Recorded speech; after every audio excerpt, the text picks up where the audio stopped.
Magazine.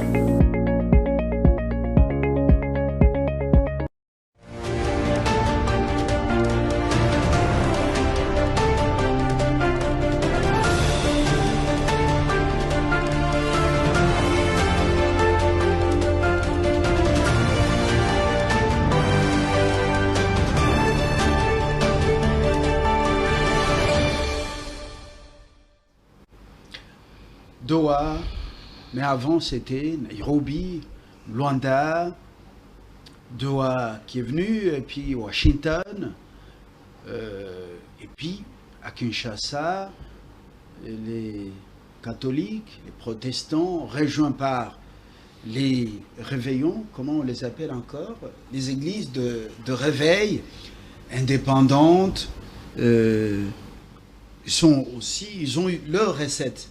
Et Thabo Mbeki vient aussi de proposer sa recette. Il invite les gens. Lui qui a quitté le pouvoir dans les conditions qui sont connues de tous, un homme d'affaires. Il semble que parmi les plus de 600 carrés miniers ratiboisés à certaines personnalités, lui aussi serait frustré. Bon, dialogue intercongolais, à Sun City, il y en a eu. Vous connaissez les conséquences. Rouberois avait dirigé comme vice-président de la République la défense, la sécurité et même la politique. RCD, Goma, nourri à Kigali. Alors, autant de recettes sans impact, sans résultat sur le terrain. Voilà, le Congo est comme ce malade au chevet de qui des médecins, faux, vrais, des tradis praticiens, des charlatans, et puis tout le monde, des infirmiers se pointent avec des recettes de solutions pour sa guérison. Autour de la table, 3 aigles. Un est en route, il y a beaucoup d'embouteillages, c'est la rentrée scolaire, tous les parents se battent pour pouvoir envoyer les enfants à l'école. Il y a des nouveaux qui commencent la préscolaire, d'autres entrent en ce qu'on appelle 7e ou 8e. Tout le monde veut voir son fils aller à l'école. Et du coup, c'est la pagaille, les embouteillages, je ne dis pas monstres, les embouteillages, nous allons les vivre davantage. On renoue avec la chaleur. Kinshasa, au-delà de sa chaleur humaine, va nous présenter ce spectacle vraiment désolant. On s'habitue, il faut faire avec. Je commence par le premier aigle. Le premier aigle. Kaïmwa Maneno Brino, professeur, son domaine, ce sont les relations internationales et interculturelles. C'est ça? Oui, merci, voilà. Merci Fabien pour l'invitation. Vous êtes professeur au supérieur, mais vous n'engagez pas votre alma mater ici. C'est pourquoi je voudrais taire l'alma mater. Merci. Ici, nous vous invitons en tant que analyste. Oui. Et puis, souvent, vous êtes indépendant en donnant vos opinions, vos avis. Juste après vous, c'est Faustin Chimanga. Il y en a qui l'appellent Simanga, mais l'orthographe Chi avec T-S-H-I et C-I, c'est permis, cette orthographe est autorisée dans les langues bantoues et surtout dans la zone linguistique L31A et L31B. Simanga, Chimanga, c'est blanc, bonnet, bonnet blanc. Merci de nous faire confiance et surtout de nous faire honneur. Merci beaucoup pour votre invitation. C'est toujours un plaisir et je me sens également honoré d'être toujours parmi les aigles. Ça veut dire qu'on se maintient dans la catégorie d'aigle. Merci beaucoup. Et voilà, vous êtes du parti LGD, Leadership. Leadership et gouvernance pour le développement. Voilà, vous connaissez le dirigeant de ce parti, c'est l'homme à la cravate rouge, l'homme dit de la bonne gouvernance, aujourd'hui bon, introuvable depuis la sentence, plutôt l'arrêt de la Cour constitutionnelle. Hier, jeudi, la Haute Cour, au cours de son audience publique, a donc bouté la requête de Matata Ponyo Mapon qui demandait la révision de la condamnation. La Cour s'est déclarée incompétente pour revenir sur sa décision. C'est un élément important parmi les questions d'actualité. Vous l'avez dit, nous avons été surpris de voir que la Cour constitutionnelle a elle-même décidé de pouvoir introduire le recours et lui-même décidé de pouvoir statuer sur une décision qu'elle-même avait prise. Vous vous rappellerez que à la dernière date du 20 mai, Matata Ponyo Mapon a été condamné d'une manière politique et la Cour constitutionnelle a été utilisée pour exécuter politiquement Matata Ponyo Mapon. Et Matata Ponyo Mapon était porté disparu et plus tard, il a réussi à renouer les contacts avec son parti politique. Aujourd'hui, il a été poussé en exil. Et il faudrait... Il était allé, il avait emprunté un véhicule diplomatique. Il était dans une mallette comme Carlos Ghosn, l'ancien PDG de Nissan, quand il avait quitté Tokyo. Alors, finalement, qui l'a porté à bord d'une pirogue traversant le fleuve Congo à minuit, 2 heures du matin? Par quelle magie il est parvenu à quitter Kinshasa? Mais vous savez, vous avez encore l'affirmation qu'il est à Kinshasa. Nous savons qu'il est en exil. Il a quitté Kinshasa. Il est en exil. Nous ne savons pas encore où il se trouverait. D'où on ne peut pas savoir qu'il est sorti du pays ou pas. Donc, à ce niveau, ceux qui nous suivent doivent comprendre que la partie Matata Ponyo Mapon n'a pas introduit un quelconque recours au niveau de la Cour constitutionnelle. La Cour constitutionnelle elle-même a publié un extrait de rôle pour statuer sur un dossier où on ne l'a pas saisi. Est-ce que le parti n'a pas été informé? Bon, c'était juste une petite parenthèse, ça fait partie de l'actualité. Et Blaise Mukenge, éditeur, responsable et présentateur du MAG, des éclairés, c'est ça? Les actus éclairés. Des actus éclairés, les actualités éclairées, Africa TV Network. Merci de nous faire encore confiance et surtout d'être venu. Pinda, on l'attend dans quelques minutes, Richard, pour nous joindre afin que la table des aigles soit complète. On commence avec le professeur Kayimoa. Finalement, vous avez suivi la feuille de route. Quelle est votre réaction la plus rapide? Dodo Kamba, CIC dénonce cette feuille de route. Il redoute un agenda caché. Quelle est votre réaction? Bien, on est, Fabien, en politique et en relations internationales. Donc moi, j'ai toujours demandé aux gens de ne pas se comporter comme des petits-enfants. Donc là, il y a des coups qu'il faut encaisser.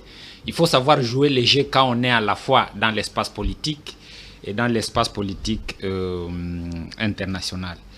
D'abord, pour bien comprendre ce qui est en train de se passer, il faut savoir qu'il y a des acteurs.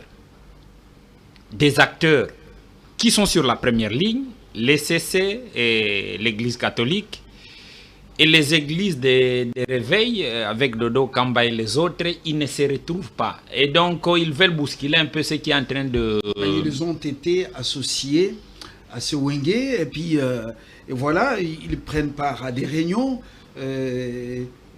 Comment peut-il redouter un agenda caché alors qu'il a commencé à participer à plusieurs réunions?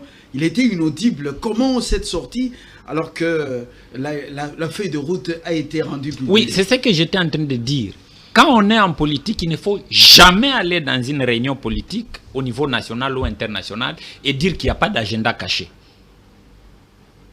Ça, c'est pas moi comment le dire. Et alors peut-être qu'on est même dans des églises au jour d'aujourd'hui. Et donc, quand moi j'ai entendu ça, quand moi je vis d'abord les acteurs, j'étais en train de le dire tantôt, cet espace est constitué par les gens qui, leurs intérêts se croisent quelque part. Et on peut être dans le même groupe que, c'est que les personnes ou les groupes que leurs intérêts se croisent, ils vont imposer leur agenda. Et l'agenda peut être dans le premier temps caché. Dans les contextes politiques actuels, même en République démocratique du Congo, si on lit ce qui est en train de se passer, qu'est-ce qu'on voit? Les églises de réveil sont avec le président de la République. Ça, personne ne peut quoi ça me église kimbanguiste, église de réveil, oui. Église indépendante, oui. L'église africaine, là, oui. comment on l'appelle, Kitawale, et oui. Congo. Ils sont du côté Congo, c'est du côté de... Ils sont du côté du gouvernement. Oui. L'église catholique et les églises du Christ au Congo, oui. Ils ne sont pas côté gouvernement. Mais, et donc, lorsqu'il y a un jeu, il faut savoir qui vient avec l'un ou l'autre camp. Il y a un élément important. Oui. Bokundoa fut présenté au président de la République. D'abord, il ne devait pas rempiler pour un deuxième mandat. Oui. Vous savez, ce qu'on lui reproche, les affaires avec les Indo-Pakistanais, les Libanais. Vous voyez le quartier général de la CBFC à la Gombe, partout, Monseigneur Bokele Allé, comme Chaoumba, oui. Partout, là où il y a les écoles et les affaires des protestants, eh ben, ce sont les affaires des buildings avec les Indo-Pakistanais, Libanais et des Congolais qui sont cachés derrière ces affaires. Et on reproche à Bokundoa d'avoir bradé le patrimoine de l'ECC. En dernière minute, par le biais de Katintima, il a été sauvé de justesse. C'était une autre personne qui devait le remplacer à la tête de l'ECC. Et le président aurait soutenu, selon les informations, le second mandat de Bokundoa, docteur. Alors, est-ce que Bokundoa peut-il trahir celui qui l'a aidé à remplir à la tête de l'ECC? C'est la question que je pose pour s'allier avec son frère Ambongo. En politique, il n'est pas interdit de dribbler même le président de la République. Et donc, il devrait voir ce qui l'entoure quand on devrait soutenir une candidature. On devrait examiner de près si la personne n'était là que pour chercher ses intérêts. Bokundo n'est-il pas l'œil de Fachi au sein de Sowenge? Bon, c'est ce que je suis en train de dire. Donc, il faut d'abord observer les acteurs, chercher à comprendre les contextes et ce qui est en train de se passer. Quand on est en train plus de parler des églises, Fabien, il y a quelque chose qu'il ne faut jamais oublier. Vous venez de citer l'affaire des Indo-Pakistanais. Mais pourquoi l'église du Christ au Congo est en train de faire ça? C'est parce que les églises sont complètement en crise. Ils ne reçoivent presque plus l'argent qui venait du contribuable, de ces contribuables occidentaux. Ce sont les multinationales qui donnent aujourd'hui l'argent à toutes les églises catholiques et églises protestantes. Ouais, alors, il y a des conditions aussi, on dit il faut arborer ce drapeau de... Donc, comment arc-en-ciel, il semble que c'est pas devenu. Et donc, il ne faut pas être étonné que ces mêmes églises que les gens disent qu'ils sont en train de brader leurs propres biens, puissent aussi arriver à brader l'État congolais. Et donc, le contexte est d'abord celui-là, de comprendre les contextes dans lesquels ceux qui veulent aller au dialogue sont en train d'agir. Et ce qui est derrière leurs actions. Est-ce que ce sont des gens qu'on doit placer confiance aveuglément parce qu'ils nous prêchent la parole de Dieu, ils n'ont plus d'argent et donc il ne faut pas être scandalisé que nos églises arrivent même à brader la souveraineté nationale. Voilà. Parce qu'ils sont aussi en train de chercher de l'argent. Voilà. Faustin, comment réagissez-vous? Je signale justement l'arrivée de Richard Mpinda qui a des couleurs politiques comme l'homme de LGD de Matata Pogno, donc c'est l'UDPS en face de LGD. Alors, Faustin, dites-nous concrètement la feuille de route, comment vous l'avez trouvée? Est-ce que le salut viendrait des hommes dits d'église ou les religieux? Je vais essayer d'être les plus factuels possible parce qu'il ne faudrait pas qu'on s'éloigne de faits. Il est nécessaire que nous puissions considérer que l'urgence est d'arriver à un dialogue. Vous êtes sans ignorer que le père spirituel de l'ECC et de la SYNCO ont proposé l'idée d'impact social, du bien-être et du vivre ensemble, qui devrait être les points d'achèvement, si je dois m'exprimer ainsi, de l'initiative qu'ils ont initiée depuis plusieurs mois, si pas plusieurs années aujourd'hui. Et il y a ceux qui ne sont pas d'accord avec leur démarche, il y en a qui soutiennent. Notre parti politique a estimé, après avoir examiné, parce qu'il a en son temps reçu les prélats catholiques et le père spirituel de l'ECC. On les a accueillis dans nos installations. Ils nous ont présenté leur cahier de charges et nous avons analysé les cahiers de charges et nous avons estimé que c'était l'initiative à encourager. D'où notre parti politique a soutenu cette idée-là et considère que la proposition de la sortie des crises de l'ECC et de la SYNCO, c'est la meilleure route à suivre ou la meilleure route à prendre en ce moment pour sortir de la crise. Et on est en train d'avancer vers le dialogue national, qui est aujourd'hui, vous êtes d'accord avec moi, inévitable. Parce que nous sommes en crise, on a pensé que l'Union dite sacrée allait pouvoir trouver des idées par impossible pour nous sortir de la crise. On n'est pas étonné qu'ils n'arrivent pas à le faire. D'où il faut réunir le peuple congolais autour d'une table. Ce n'est pas un dialogue entre les acteurs politiques. C'est un dialogue du peuple congolais. Parce que les acteurs représentent les peuples congolais. Et le peuple est dans une nécessité de pouvoir échanger entre eux pour qu'on arrive à trouver un consensus pour permettre de consolider les vivre ensemble et permettre à ce que nous puissions sortir de la crise et traiter les questions ou les causes profondes. Et pour la démarche des religieux. Nous sommes d'accord avec l'idée du dialogue. Et jusqu'ici, la plateforme qui a proposé une solution crédible, c'est l'ECC et la SYNCO. Aujourd'hui, il faudrait aussi compter avec les autres pères spirituels issus des milieux des églises des réveils. Et vous vous souviendrez... Donc, il faut prendre Thomas Lubanga, qui a aujourd'hui le soutien de Kampala. Il faut prendre également ces tueurs qui sont à Goma et Bukavu, avec...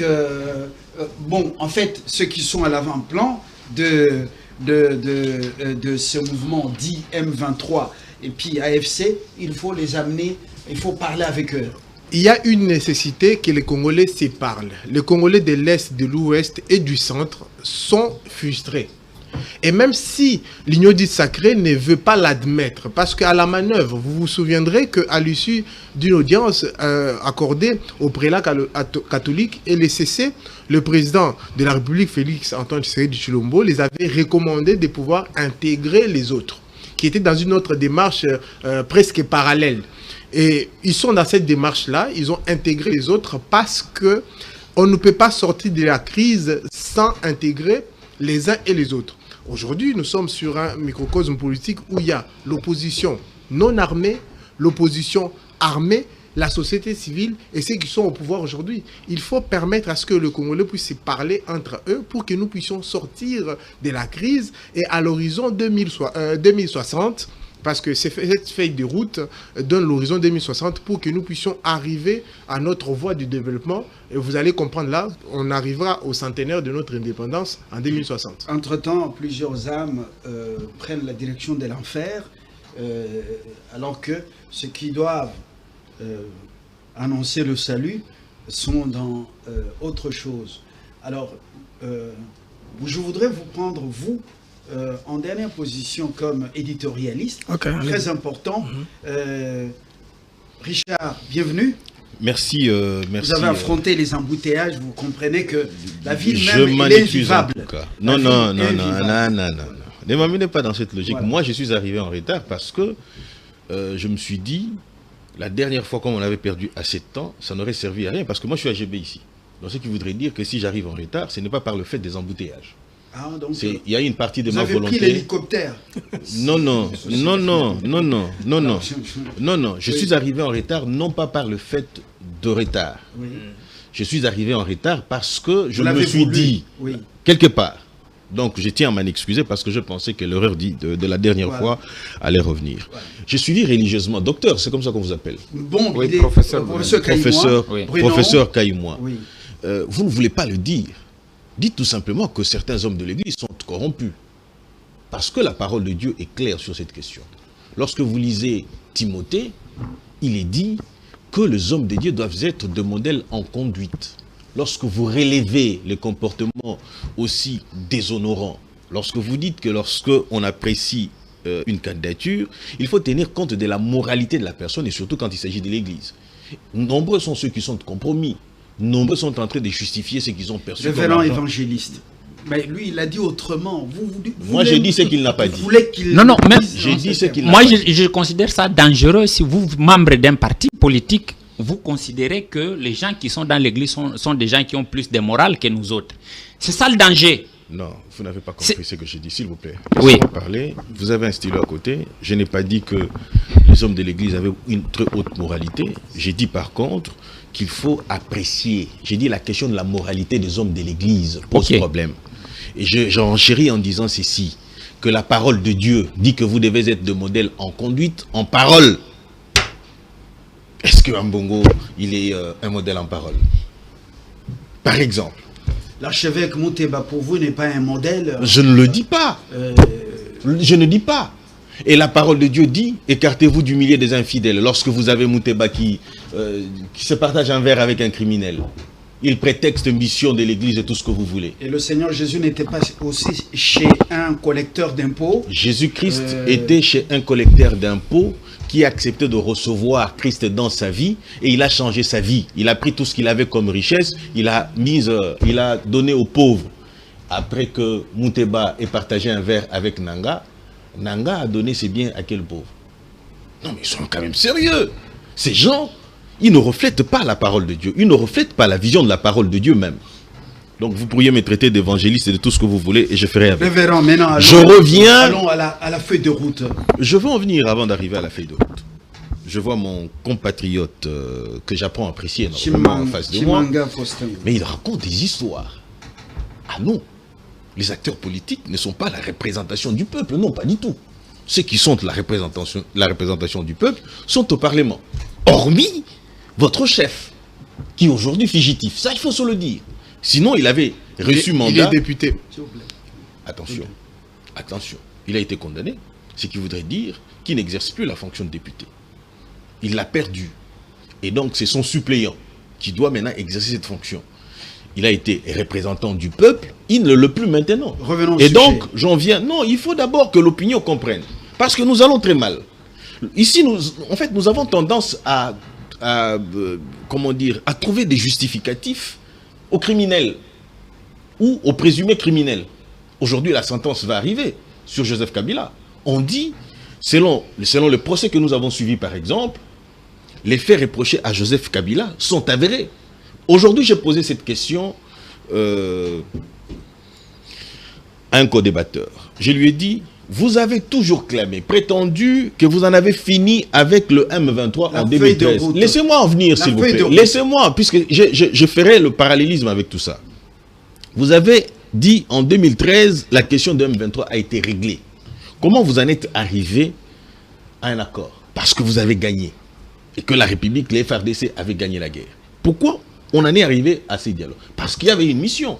Et cela a été démontré noir sur blanc. C'est-à-dire qu'il a facilité l'infiltration. Et ben, on va se dire, ben, écoutez, au nom de la paix, laquelle paix les familles éprouvées, les familles des victimes de massacres, de tout ce qu'on a connu, de l'agression à l'est de la République, vont rester dans le tourment. Et ici, ce que l'on poursuit, ce que l'on veut chercher à travers ces dialogues, c'est comment enlever les caractères criminels parce qu'ils poursuivent l'amnistie. Et donc là, à ce niveau, il y a un problème. Je me réjouis par rapport à la feuille de route parce que beaucoup de choses ont évolué. C'est-à-dire qu'il y a eu des positions qui ont varié d'une certaine manière. Mais je ferai encore un constat. Le constat, c'est que lorsqu'on cherche les statuts à Doha, à Washington, on ne le trouve pas pour les criminels. Lorsqu'on va à Doha, on voudrait avoir l'amnistie générale, on ne l'a pas non plus. Lorsqu'on arrive à cette feuille de route qui venait d'être, comment dire, présentée ici, rendue publique, on se rend compte que les attentes des criminels, protégés par la Senko et l'Église catholique, ne trouvant pas satisfaction, ils vont voir Thabo Mbeki. Parce qu'ils veulent un cadre, lequel cadre que l'Église catholique et l'Église du Christ au Congo vont contrôler. Mais il s'avère qu'avec l'avènement des autres églises qui doivent en principe être pris au même diapason, au même titre, ça pose problème. Parce que ceux-là viennent pour faire un contrepoids et ces faisant, ils vont le mettre en difficulté. Les plans qu'ils ont va éventuellement connaître un problème. Voilà pourquoi Joseph Kabila va financer de l'argent, il va donner de l'argent à la fondation Mbeki pour éventuellement les inviter. Et je me réjouis de la position qui a été prise par le gouvernement de la République, parce qu'il faut se le dire, quel est l'intérêt de multiplier, si revendication il y a, que Kabila s'assume. Il y a quelqu'un qui pose la question, on en profite avant de passer la parole à Blaise Mukenge. Quelle coïncidence, souvent quand Joseph Kabila est en Afrique du Sud, vous allez remarquer la présence aussi remarquable, parfois pour raison des santé, d'une personnalité politique qui a le vent en poupe au pays et qui dirige une institution au motif des soins médicaux. Alors, bon, je vais revenir sur ça. Vous répondrez à cette question. Blaise Mukenge, il n'a pas cité les noms.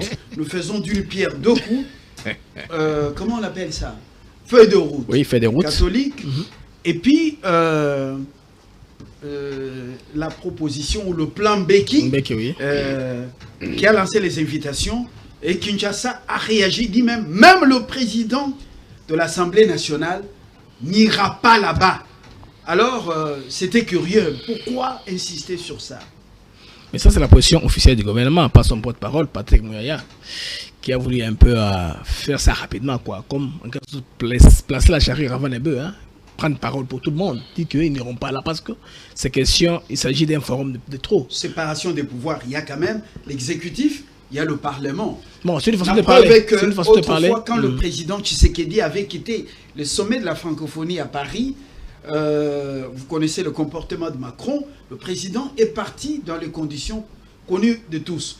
Mais juste quand il est rentré, le président de l'Assemblée nationale était arrivé à Paris sur invitation de son homologue français. Là c'est quand on entre dans les nuances. Oui. Quand on dit le gouvernement prend position, la position du gouvernement implique tout le monde. Le gouvernement congolais, ça implique tout le monde, de manière directe ou indirecte.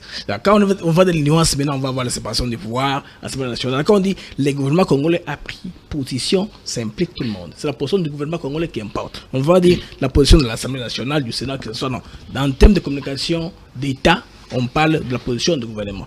Moi je pense que c'est... Pourquoi on n'a pas fait allusion au Sénat? Pourquoi on n'a pas fait allusion, par exemple, à d'autres institutions comment on appelle, d'appui à la démocratie? Pourquoi on va parler seulement du président de l'Assemblée nationale? Bon, parmi les gens qu'on a cités, parce qu'il y a une liste qui a circulé dans la soirée, énumérant le président de l'Assemblée nationale, Joseph Kabila, Moïse Katumbi. On a cité même des personnalités, je pense bien, des conseillers spéciaux en termes de sécurité des chefs de l'État, et Berrand Kolongel. Je pense que Patrick Muyaya, le ministre de l'Information et Médias, au nom du gouvernement, a rejeté toutes ces invitations-là. Il a parlé au nom des caméras et des Berrand. Pourtant, il n'est pas fait partie de la présidence. C'est la communication officielle, la position officielle du gouvernement, qui voit que c'est un forum de plus. Comme les Américains l'ont étiqueté, forum shopping. Donc c'est un forum de plus. Donc vous faites ça pour embrouiller les cartes, alors que... Même les Américains sont hostiles à ce plan. Ils avaient étiqueté ça au Conseil secrétaire des Nations Unies en disant que c'est le Rwanda qui proposait plusieurs négociations un peu à gauche à droite. Une négociation qui n'est pas encore terminée, on ouvre une autre initiative, une duplicité d'initiatives pour embrouiller les pistes et pour embrouiller la solution. Mais là, comme a dit Maître Richard ici, c'est que les enseignants 1-23, AFC n'ont pas trouvé, n'ont pas gagné. Où est-ce que le Rwanda a perdu à Washington entre RDC et Rwanda le 27 juin de cette année? Ils veulent obtenir ça indirectement à Doha. À Doha, comme il y a des lignes rouges qu'on ne peut pas franchir, Maintenant, on trouve l'occasion de rentrer par la grande porte à travers ces genres de négociations, dont l'initiative de SSS Senghor. Regardez qui sont les participants à SSS Senghor. Opposition politique armée. On ne pense pas aux milliers de Congolais qui sont tombés. Quand Goma a pris, et quand M23 a pris Goma, il y a un carnage. Quand ils sont entrés à la borne 13, 14, 15, il y a eu mort d'âme. Beaucoup de Congolais sont tombés. Les massacres qu'on ne peut pas même énumérer, même le président Trump cite un certain chiffre. Les gens qu'on a tués par la machette. Et tous ces gens-là, qui va réparer la vie des gens-là qui sont tombés? Je pense moi très bien que le dialogue est certes important, mais pour le moment, il n'est pas prioritaire. Il est secondaire. Regardez tous les conflits qui sont passés dans le monde. Les dialogues n'ont pas été prioritaires à la résolution de la paix. L'exemple qu'on a du Rwanda. La palabre rwandais, c'est venu après. Prenez les tiers anciens d'Afrique du Sud avec le prêtre de Table Mountain, Desmond Tutu. C'était après que les blancs et les noirs sont réconciliés, qui se sont mis à table, commencé à confesser, commencé à se repentir les uns contre les autres. Donc, le dialogue, pour le moment, en RDC, il n'est pas prioritaire, il est secondaire. Parce que ce n'est pas par manque de cohésion nationale que l'M23 attaque ou que le Rwanda part au Baya pour extraire les minéraux. Non. Non. Les Rwandais cherchent à garder les systèmes économiques de la guerre, considérant l'Est comme son coffre-fort. Alors, aux zones d'influence. Je pose cette question parce que vous êtes, vous restez plus aux États-Unis, donc à Washington. Vous avez les câbles. Dites-nous concrètement, quelle est la position de la Maison-Blanche face à toutes ces recettes qui se multiplient? Thabo Mbeki entre en danse, Olusegun Obasanjo, malgré son âge, entre deux avions, on risque d'avoir des gouttes. Et puis, celui-ci, déjà 80 ans ou plus. Alors, vous sentez qu'ils ne veulent pas aller rester dans leur ferme et faire les affaires. Alors, dites-moi, quelle est la position des Trump? On le voit, Trump davantage qui commence à devenir moins exigeant. Et pourtant, il tient à ce qu'il y ait la paix dans les Grands Lacs, comme il le souhaite pour l'Europe ou le Moyen-Orient. Alors, c'est l'Amérique profonde qui a financé le Rwanda pour qu'on tue, qu'on massacre et qu'on pille en RDC, qui l'a affaibli. Qu'est-ce qui se passe? Non, la compétition devant le monde ici pour l'accès aux minéraux critiques, aux terres rares, les minéraux qui sont stratégiques pour la technologie de demain, n'est-ce pas? Les Américains veulent une chaîne d'approvisionnement, n'est-ce pas, qui est claire. Donc, ils ne passent pas par la guerre. Ils veulent une traçabilité où tout le monde paie ses taxes. Même aujourd'hui, hier, je pense qu'il y a eu un forum, la société civile américaine et les entreprises ont réuni la délégation congolaise et rwandaise pour parler du cadre du business, parce que les Américains ne font pas les affaires dans les eaux troubles. C'est pourquoi ils ne peuvent pas acheter directement les minéraux au Rwandais. Ça passe par, ça va en Chine, ça va en Inde, ça passe, ça descend. Et puis, les États-Unis, finalement, ils rassemblent leurs gadgets à l'extérieur des États-Unis pour ne pas tomber dans cette réglementation qu'eux-mêmes ont mise en place. Donc, ici, les États-Unis sont très intéressés. D'ailleurs, Cobalt Metal Jefferson vient d'avoir cette permis d'exploitation pour faire les sondages, lithium, cobalt, tout ça, pour faire les recherches. Cobalt Metal vient d'avoir ça, ils ont obtenu ça hier, après avoir parlé avec le gouvernement congolais, avant même que le deal de Washington ne soit signé. Parce que les États-Unis sont au plus haut niveau intéressés. C'est une question qui intéresse l'Amérique, même après l'administration Trump. Ce n'est pas une question purement des républicains ou des démocrates, c'est une question qui est, comme on dit, bipartisane ou paritaire. Les deux partis, tous sont intéressés à contrer la Chine, à être eux-mêmes capables d'avoir accès à la chaîne d'approvisionnement sans la violence. C'est là où la RDC profite, parce que la RDC est un système où il n'y a pas de guerre. La RDC va beaucoup bénéficier. Une économie de guerre pour bénéficier au Rwanda. La paix et la stabilité intéressent les Congolais. Merci Blaise. Monsieur Kayimoa, on sent que Washington n'a pas le courage de fixer Kagame dans les yeux par rapport à la mission qui lui a été assignée de jouer dans les Grands Lacs avec les conséquences qui sont ici, là. Kagame risque de tout balancer peut-être s'il est à bout de souffle. Alors, s'il est coincé, est-ce qu'il y a l'espoir? Parce qu'on sent que Washington a eu un accord avec Kigali pour les migrants illégaux qui doivent être rapatriés ou qui vont être amenés au Rwanda. Il y a déjà 7 qui sont qui sont arrivés, moyennant combien de millions de dollars, ce n'est pas notre affaire. Mais il y a eu aussi certains congressmen américains, pour la plupart sont des démocrates, oui. qui sont allés, qui font partie de la commission défense. Ils sont en la vente des armes et ainsi de suite. Et c'est une commission parlementaire. Ils étaient à Kigali, ils se sont affichés avec le génocidaire. Alors, finalement, les gens disent, Washington souffle le chaud et le froid. Et est-ce qu'il y a l'espoir? Si nous ne nous assumons pas, nous attendons les résultats de cette diplomatie des bureaux, est-ce qu'il y a de l'espoir? Oui, je crois, Fabien, qu'il faut bien décrire les faits. La réalité qui est devant nous aujourd'hui, c'est que notre diplomatie a réussi à faire quelque chose de très important au niveau de Washington. Personne ne l'a contesté. Oui. Et alors, Trump ne s'occupe pas seulement de la réalité de la République démocratique du Congo. C'est un président qui a beaucoup de tâches à faire. Il nous a montré la voie, à nous de savoir préserver les acquis. Quand vous êtes en négociation, il faut avoir des nerfs solides pour qu'on ne perturbe pas la ligne que vous êtes en train de suivre. Et donc, là, tout le monde est conscient que nous sommes en train de regarder vers une bonne direction. Mais qu'est-ce qui va arriver? On va nous distraire à gauche, à droite avec des histoires qui risquent de nous perturber pour que même ceux-là qui ont fait confiance en nous puissent baisser la garde et puissent à la fin du compte dire qu'ils ne sont pas, sérieux. Et donc, pour comprendre ce qui est en train de se passer aujourd'hui, permettez-moi de décrire un peu qui est Thabo Mbeki. Et c'est la fondation Thabo Mbeki qui est en train de faire ce qu'il est en train de faire. Et cette fondation, elle travaille pour la renaissance de l'Afrique. Une fondation qui est née depuis bien longtemps. Et Thabo Mbeki s'était inscrit dans une logique d'un panafricaniste qui devrait travailler pour le bien-être de l'Afrique. Et moi-même, je crois, j'avais même participé à une de ces grandes conférences à Addis Abeba. Il m'avait vraiment ouvert les yeux sur le sida. La façon dont les grandes puissances manipulaient les sociétés africaines. J'avais trouvé même un Nigérien qui avait démissionné sur Issa Aidé. Et ce que Trump a dit, ça rejoint ce que Thabo Mbeki était en train de défendre.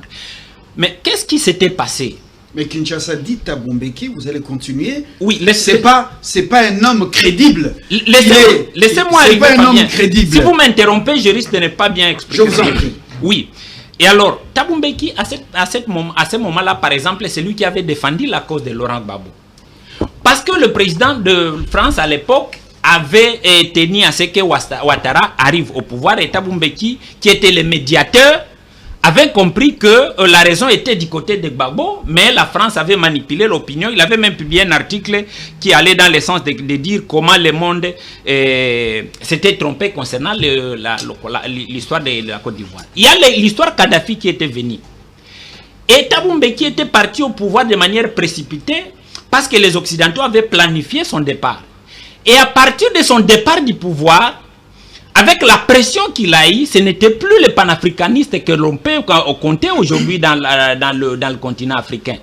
Il a scandalisé l'année passée, les jours du 30e anniversaire du génocide rwandais, quand il a expliqué la cause congolaise, disant que Kagame était au Congo pour protéger les Banyamulenge. Il avait dit clairement, c'est à ce niveau, je dis, est-ce que le logiciel mental de Thabo Mbeki fonctionne ou c'est sur base de la pression qu'on lui avait fait quand les Occidentaux lui faisaient pression pour qu'il ne défende pas la cause africaine, qui a fait à ce qu'il soit affaibli, et aujourd'hui tout le monde est d'accord. Tout le monde est convaincu que ce n'est plus ce leader africain sur qui on peut compter. C'est un monsieur qui est désormais aligné sur les causes des Occidentaux. Et donc, ce n'est pas une personne sur qui on peut faire confiance. Donc, Kinshasa a raison de dire que Thabo Mbeki n'est pas crédible. Effectivement, ce n'est pas un médiateur neutre parce qu'on sait que... Il joue pour Kabila et puis agité parce qu'on aurait ratiboisé les carrés miniers. Il y joue principalement d'abord pour la cause des Tutsis rwandais. C'est un monsieur qui est dans son entourage le plus proche. Dans son bureau, il y a même des gens qui disent qu'il y a la plupart de ses consultants sont de Rwandais.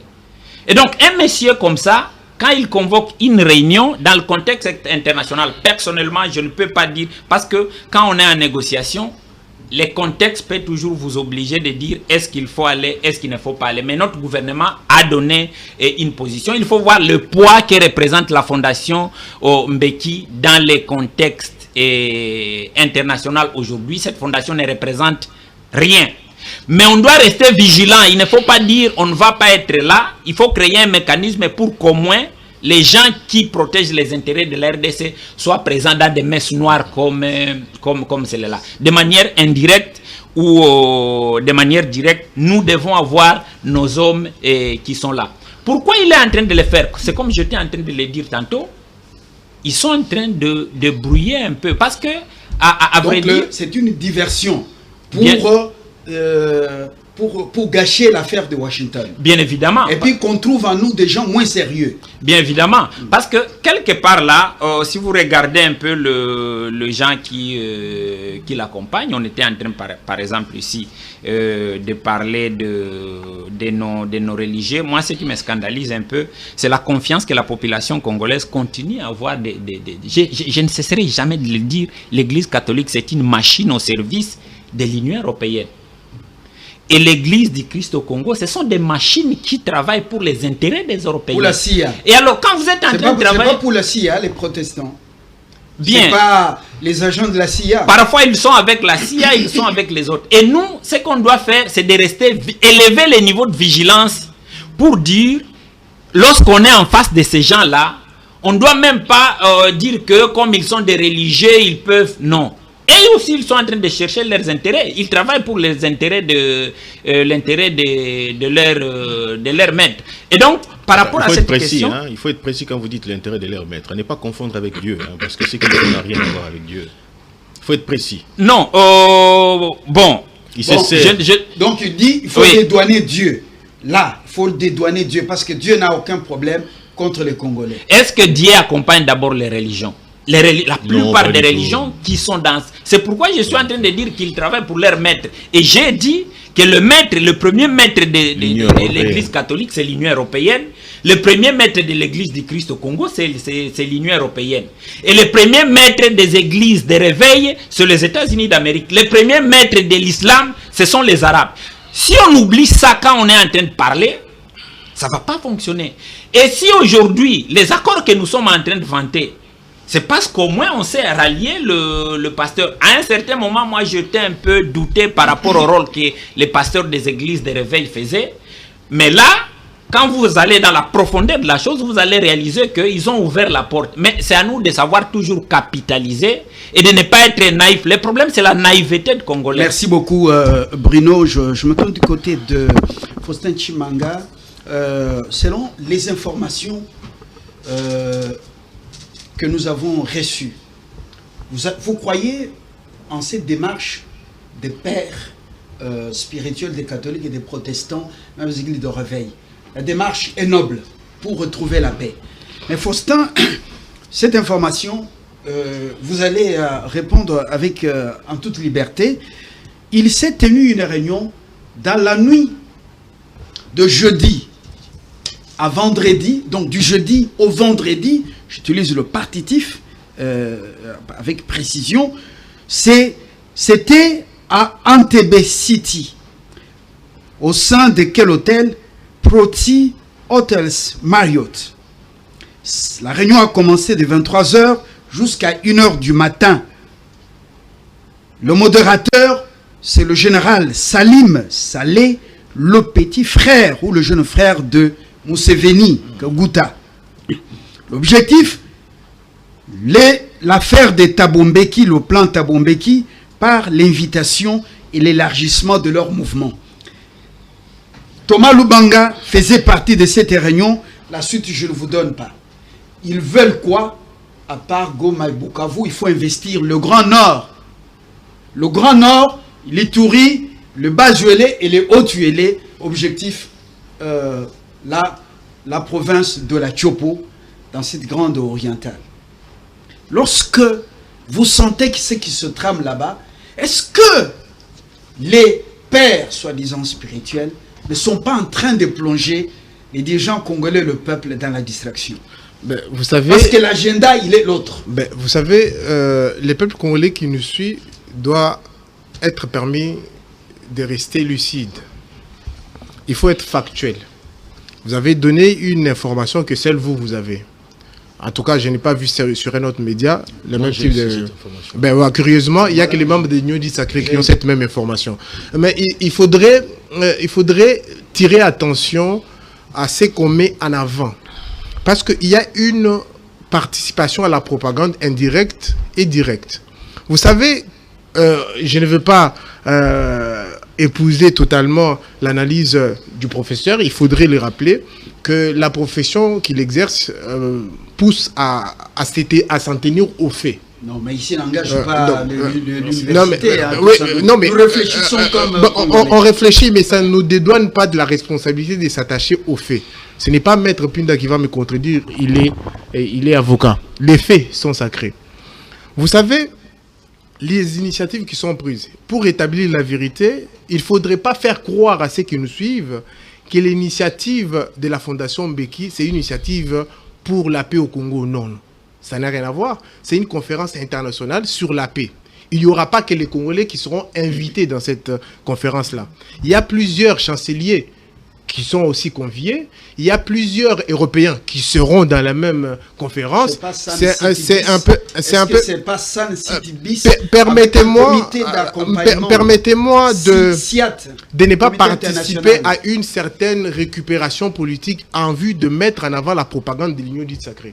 Parce que vous savez, même si on nous dit que les porte-paroles du gouvernement auraient donné la position du gouvernement, je ne me rappelle pas qu'entre-temps, il y a eu Conseil des ministres et que le gouvernement a décidé sur cette ligne-là. Vous avez insisté sur la séparation du pouvoir. En même temps, on ne vous a pas répondu à votre question. J'y reviens.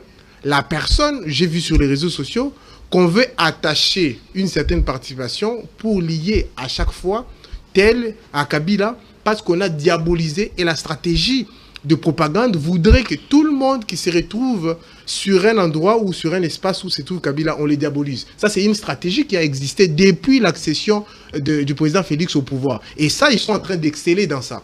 Et aujourd'hui, Thabo Mbeki, je suis quand même choqué qu'un professeur de relations internationales puisse affirmer sur les plateaux que Thabo Mbeki ou la Fondation Mbeki ne représente rien. C'est quand même choquant.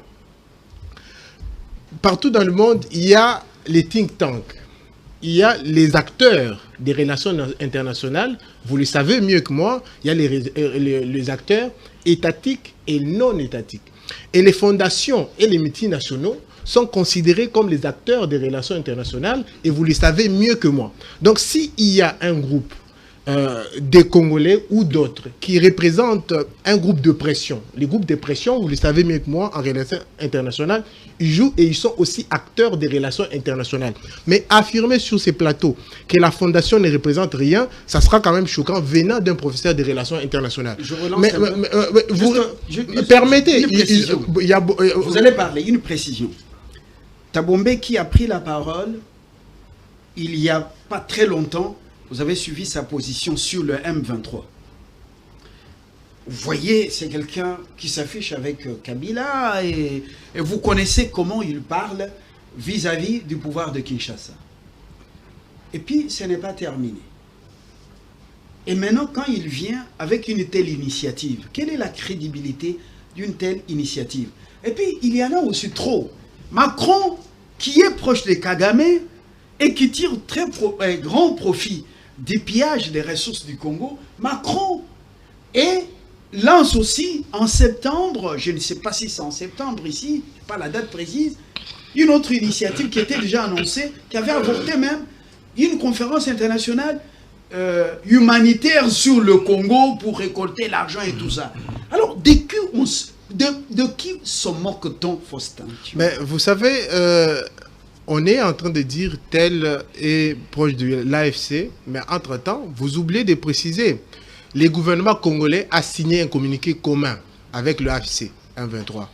Vous ne voulez pas le mettre en avant parce qu'il s'agit d'un communiqué qui a été signé par le gouvernement congolais. Je ne vous dis pas que vous dédouanez le gouvernement congolais. On sait tous qu'ils sont en train de négocier à Doha pendant que le président de la République, on est habitué à ce qu'il ne respecte pas ses paroles, bien sûr. Ça n'a pas étonné les Congolais qu'il puisse dire que je ne négocierai jamais avec les M23, que je rencontrerai Kagame juste au ciel. Et je crois que Doha est devenu le ciel aujourd'hui. Voyez-vous? Donc, ils sont habitués à ne pas respecter leurs paroles. Et vous nous dites que les seuls qui ne seraient pas crédibles, ça serait Mbeki. Entre un président de la République qui ne respecte pas ses paroles et Thabo Mbeki qui fait les efforts pour participer aux efforts des Africains pour arriver à obtenir la paix, vous nous dites que lui sera moins crédible qu'un président de la République qui ne respecte pas ses paroles. Vous imaginez? Donc il ne faut pas considérer que l'initiative de la Fondation Mbeki, c'est l'initiative pour le Congo. Non. Chers Congolais, c'est une conférence internationale où il y a les acteurs internationaux qui ont été conviés. Il y a aussi les Congolais qui ont été conviés. Une invitation n'est pas une obligation. Je ne pense pas qu'on a invité les acteurs qui sont dans les institutions aujourd'hui en tant que président d'une institution. Je n'ai pas vu dans ces communications. Question précise. Si, je garde encore ma source et je relance une question, c'est la toute dernière pour vous.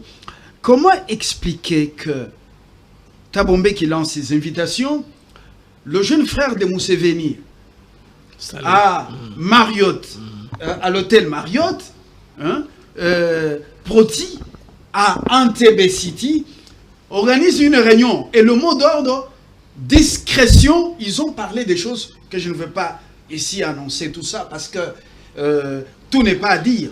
Ils ont leur cible, c'est le Grand Nord, l'Ituri et autres. Et maintenant, ils ont parlé de cette réunion à laquelle ils vont participer. Le jeune frère de Museveni, un général, avec Thomas Lubanga. Tout ça, c'est toujours Dieu le Père qui cherche des solutions aux problèmes des Congolais. Mais vous savez, j'ose croire que vous êtes loin du laboratoire de la propagande des Nyodi sacrés. J'ose croire. Parce que c'est dangereux de mettre en avant une certaine opinion qui pourrait faire croire qu'il y a des Congolais qui sont tout blancs, il y a les autres qui sont tout noirs. Si on devrait interroger l'histoire récente de la RDC, on nous avait promis l'Allemagne de l'Afrique. Est-ce que vous vivez à Berlin aujourd'hui?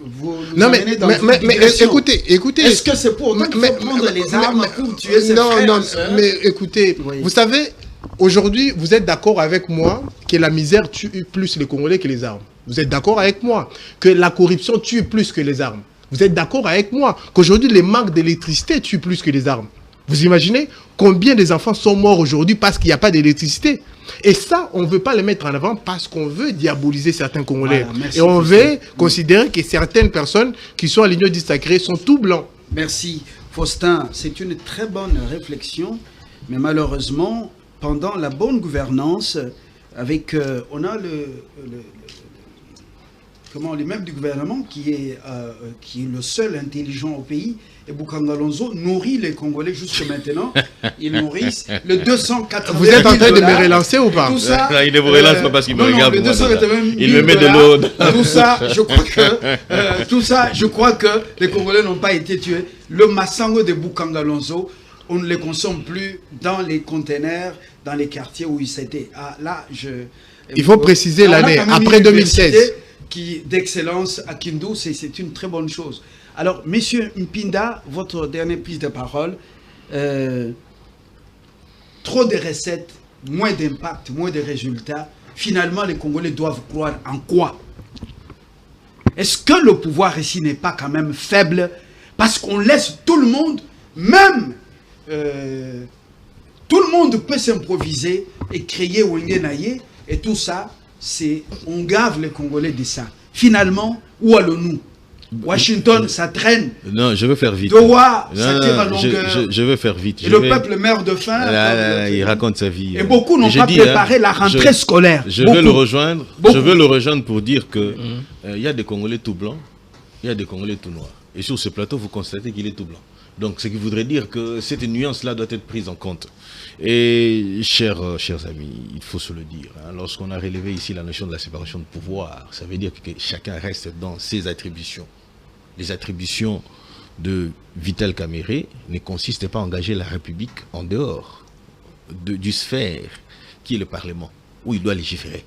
C'est là sa responsabilité. Et lorsque nous restons dans la logique de la séparation de pouvoir, ceux qui engagent les affaires étrangères, puisque nous sommes en dehors de la République, c'est Kaikwamba, Et c'est le gouvernement de la République. Et le gouvernement de la République a dit non, Vital n'a pas à bouger pour aller où que ce soit.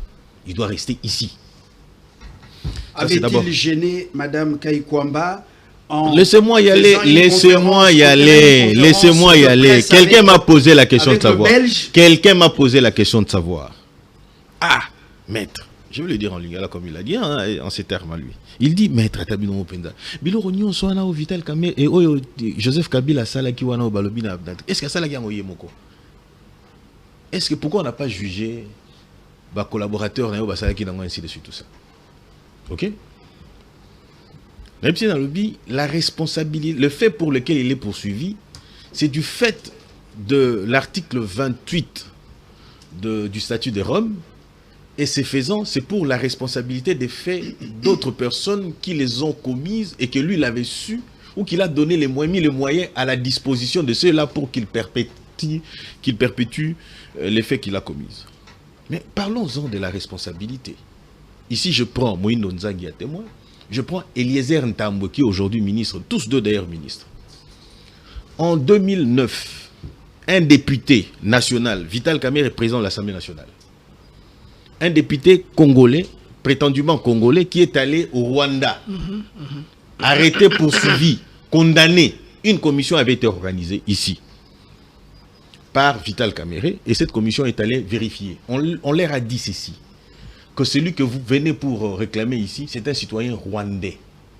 Là, ça ne choque pas. Voilà ce qui est choquant maintenant. Laissez-moi y aller, s'il vous plaît. Voilà ce qui est choquant. Lorsqu'il finit de purger sa peine là-bas dans son pays, on le ramène ici et on le réintègre à l'Assemblée nationale. Avec ces informations-là, ne pouvons-nous pas dire que Vital Kamere a aussi participé d'une manière ou d'une autre à l'infiltration de l'étranger sur le sol de la République démocratique du Congo? Parce qu'il le sait. Et une commission s'est déplacée de la République démocratique du Congo pour le Rwanda. Et cette commission a reçu les informations que celui-là n'était pas.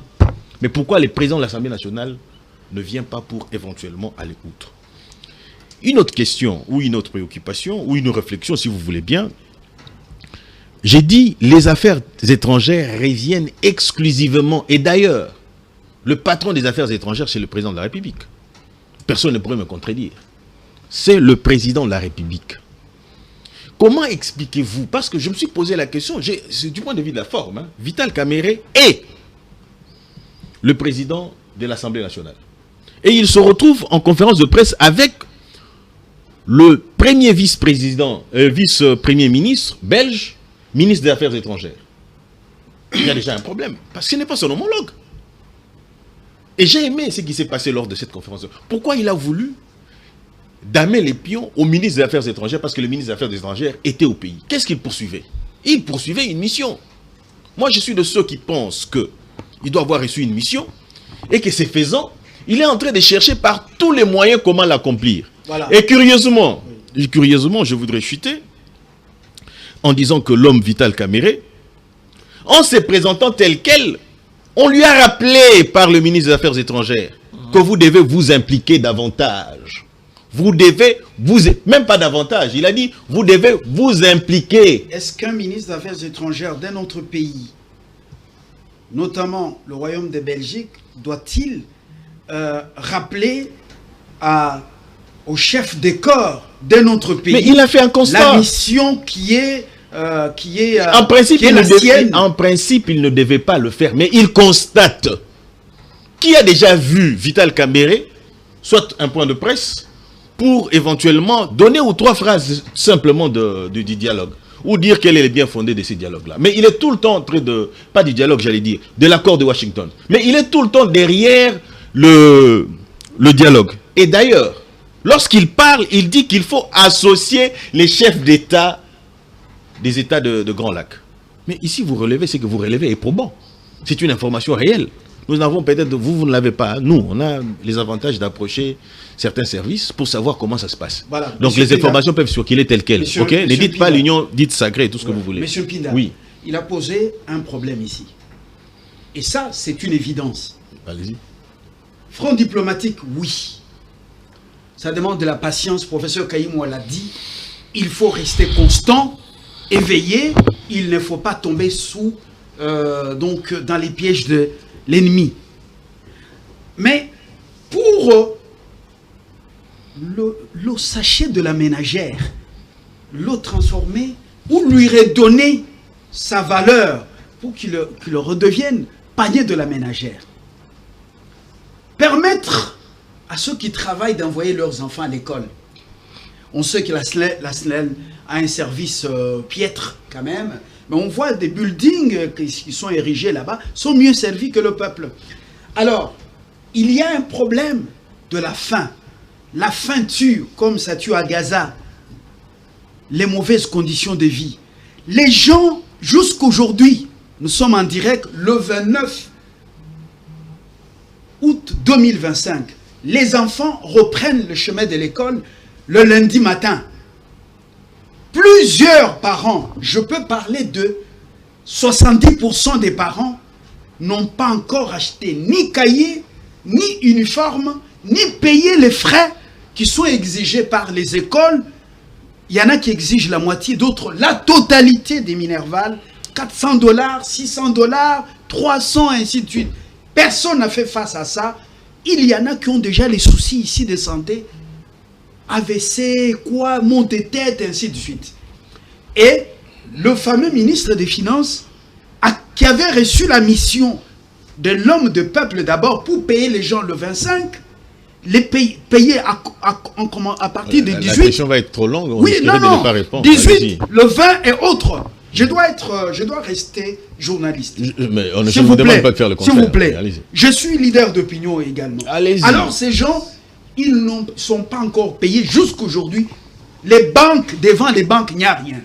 Monsieur Mpinda, est-ce que tout ça, c'est le Rwanda, l'Ouganda, ou les, voilà, qui freinent, ou qui ont empêché à Mouzito qui vient d'arriver, et à Doudou Fouamba de payer les Congolais à temps pour leur permettre d'envoyer les enfants à l'école? Ok. Une très belle question, parce que cette question englobe pratiquement toute la réalité de notre pays. Et englobe aussi, d'une autre part, les difficultés que nous avons. Ne baissez pas la voix. Ne baissez pas la voix. Non, mais laissez-moi parler, s'il vous plaît. Non, laissez-moi parler, s'il vous plaît. Oui. Est-ce que je peux parler librement? Oui. Ok. Donc, je dis que cette question rappelle les réalités de notre pays. Et d'une autre part, cette question rappelle le problème réel que nous avons chez nous. Vous voyez? Je voudrais en venir pour dire, vous l'avez soulevé vers la fin, vous le dites, Mouzito vient d'arriver. Mais c'est quoi le rôle de Mouzito? Le rôle de Mouzito, le ministre du budget. C'est-à-dire que pour payer, il faut commencer par engager la dépense. Il faut engager la dépense. C'est-à-dire que tous les ministères, tous les fonctionnaires de l'État doivent faire leur travail et celui qui vient d'arriver doit s'imprégner de ce qu'il y a. Ok? Mais seulement, ils doivent faire vite parce que le calendrier qui est mis, qui doit être exécuté d'ici le 1er, c'est-à-dire le lundi prochain, ne va pas attendre les caprices du gouvernement. Et donc, je pense qu'à ces stades-là, à ces niveaux-là, il faut faire vite. Mais il ne faut pas non plus prétexter ou vouloir tout justifier par le fait du Rwanda, tout en ignorant que nous sommes en guerre et la guerre demande de l'argent. Combien nous avons perdu en termes d'armes? Combien nous avons perdu en termes de munitions? Combien nous avons perdu en termes de véhicules de guerre et tout ce que vous voulez lorsque l'ennemi a pris possession de Goma? Et à combien serait évalué tout ce que nous avons perdu là? La guerre demande de l'argent. Tout ça, les et aujourd'hui, s'il vous plaît, non, responsables des écoles le lundi. Vous ne me suivez pas. Vous ne me suivez pas. J'ai fait la part des choses. J'ai commencé par définir le rôle du budget, c'est-à-dire que où on doit engager la dépense, ok? La priorité ici, c'est régler, payer les fonctionnaires de l'État, parce que lorsque nous disons tel quel, nous nous référons tout simplement aux fonctionnaires de l'État. Ils doivent être payés pour envoyer leurs enfants. Je suis parent. Même si je suis du pouvoir, n'étant pas fonctionnaire de l'État, mais si mes enfants voyaient tel quel, ils se diront, mais papa, qu'est-ce que vous racontez là? Mais ce que j'ai dit est vrai, parce qu'il faut que chacun assume sa responsabilité. Laquelle responsabilité ici? C'est que le budget doit faire vite, envoyer au ministère des Finances, et le ministère des Finances doit s'exécuter le plus vite possible pour que les enfants aillent à l'école. Mais n'oublions pas non plus les réalités que nous avons chez nous. Nous avons des problèmes réels. Lorsque nous disons des problèmes réels, parce que, par moment, lorsque vous avez soulevé la question de la SNEL ici, les immeubles qui pililent ça et là, ainsi de suite, posons-nous la question de savoir comment on redistribue cette électricité. Ça, c'est un problème. Et ces problèmes, nous l'avons aussi. Nous n'allons pas justifier. Nous l'avons existé. Est-ce que je peux évoluer? Le peuple d'abord. Le chef a parlé. Le peuple d'abord. Pourquoi vous ne faites pas un effort pour respecter ce que le chef a dit? Parce que sa force de loi, le peuple, c'est en pole position. Mais vous laissez les gens comme ça. Vous voulez vous justifier alors que le chef a dit. Ça, et puis des gens comme ça, on les reconduit au gouvernement. Mais bon, là, vous ouvrez un autre débat. Je pense que sur ces débats, nous sommes revenus la fois dernière et je vous ai donné ma position quant à ça. Je ne veux plus revenir là-dessus. Mais seulement, je veux dire une chose. Lorsqu'on dit le peuple d'abord, c'est tout un processus. Si les autres ils pensent avoir une baguette magique, ils l'auraient fait. Mais ils ne l'ont pas fait. Ce que nous avons aujourd'hui, excusez-moi, ce que nous avons aujourd'hui, c'est la conséquence de tout ce que nous avons connu. Entre autres, les détournements. Le fait pour lequel nos amis ont été même poursuivis et condamnés.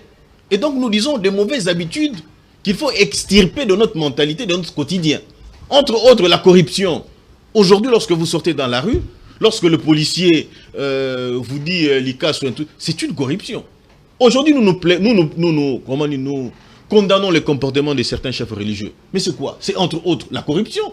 C'est entre autres le bradage de biens de l'église, par exemple. Voilà. Mais ce sont des mauvaises pratiques qui, aujourd'hui, il faut condamner. Et lorsqu'ils les font, ils les font exclusivement parce qu'ils sont proches du pouvoir ou pas du tout. Non. Ce sont des pratiques, c'est tout un processus dans lequel il faut que tout le monde s'implique. Voilà. C'est quoi notre rôle? Vous et moi, nous jouons un rôle dans le média. Vous dites que vous êtes leader d'opinion. Mais comment est-ce que nous pouvons... Imaginez un peu. Vous allez garer votre véhicule quelque part. Lorsque vous sortez de l'endroit où vous étiez pour prendre votre véhicule, le monsieur qui vient, il vous exige de l'argent. Et par moment, on n'est pas qu'à Nipelongi pour péciter. Vous voyez ça? Mais ce sont des pratiques qu'il faut décourager. Très bien. La mendicité est infractionnelle et en fait, nous devons tous nous impliquer. Voilà. J'apprécie lorsque chez nous, nous avons la latitude. Lorsque quelqu'un détourne, nous disons à moi, merci Richard. Votre argumentaire est bien arrivé, mais vous avez compris que mon rôle, c'est d'essecouer. Je ne suis pas contre votre rôle. Jouez votre rôle légendaire. Vous restez dans vos attributions et je vous encourage. 280 millions de dollars à Bukangalozo et qui ont récolté une belle université, dans la ville de Kindu et ça, avec l'école de l'excellence. Et aujourd'hui, ils sont tous en cravate rouge. Alors, sans vouloir indexer qui que ce soit sur le plateau. Je me rends compte que nous n'aimons pas se payer ce peuple. Professeur Gaïmo, excusez-moi. Votre conclusion. Et puis nous terminons. Voilà. On jette l'encre par ici. Bon, ma conclusion est que je souhaite trop de choses pour mon pays. Le peuple est dépaysé. Voilà. Trop de recettes. La paix, on n'en a pas. On tue les Congolais. Ils meurent de faim. Dans les camps des déplacés. Finalement, on ne comprend plus rien. Les gens qui sont dans leur bureau, Washington, Paris, Pretoria, ils sont dans leur recette et le peuple, lui, ne voit que... Moi, je pense que les Congolais doivent être unis autour de leur gouvernement pour terminer d'abord cette guerre, avoir une position solide pour consolider l'unité du pays, afin que le pays puisse avancer, parce que la guerre nous recule. La guerre et les querelles politiciennes ne vont nous amener nulle part. On a intérêt à préserver ce pays qui est un don de Dieu. Les autres croient que nous serons incapables d'arriver à ce point-là parce que nous avons des challenges liés à la taille du pays, liés à la composition démographique du pays. Le pays est trop grand, il y a trop de tribus, ils ne peuvent pas s'entendre, ils seront toujours en désaccord. Chaque fois on viendra, on les dominera. Non, nous devons effacer ce tableau-là, prouver que les Congolais sont capables de s'unir. Continuons l'élan. On a beau critiquer le marshal Mobutu, mais les 32 ans de son règne nous aura aidé à faire les rotations dans le pays, à les permutations des soldats, des magistrats qui ont fait tous les pays. Actuellement, les Congolais commencent à faire des mariages intertribaux et ils doivent continuer cet élan-là pour dire que nous sommes un peuple, nous sommes soudés. La révision constitutionnelle. Voilà, c'est clair, c'est clair. Territoriale des non-originaires. Voilà, si cela est cristallisé dans la constitution, ça aidera le pays à aller de l'avant. Mais sinon, il y a aussi l'agenda extérieur qui veut voir la République démocratique du Congo à genoux. qui ne veulent pas voir le pays se relever. Ils nous encouragent dans le désordre, ils nous encouragent dans les détournements, ils nous encouragent dans le tribalisme, dans les sectarismes. Il y a aussi un terme là, le clanisme. C'est quoi l'histoire là des Rwandais? Ils appellent ça quoi? Communautarisme. Ça, c'est un danger pour la République. Chaque fois que vous allez devant, il y a une pesanteur hein, qui vous recule. Non, notre communauté. Ouais. Tout ça recule la RDC. Il faudrait qu'on soit unis comme un, ainsi les pays ira de l'avant. Merci Blaise, merci professeur Kaïmoa Bruno, merci Faustin Chimanga, toutes les contributions. Je crois qu'on dit du choc d'idées jaillit la lumière. Il n'y a aucun ennemi, nous ne sommes pas ennemis entre nous-mêmes. Tout ce que nous faisons, c'est pour le bien du pays. Richard Mpinda, merci beaucoup. Merci à vous. Je crois que l'espoir est permis. C'est Chimanga, c'est pas Chimanga. Alors, j'ai massacré votre nom. Richard Mpinda me dit, vous êtes Chimanga. Et parce qu'il n'y a pas de nga dans la zone linguistique L31A, surtout concernant la langue bantou Chiluba. J'en sais quelque chose. Bon, j'ai cru entendre qu'on devait quitter le clanisme, mais malheureusement, on a rêvé encore.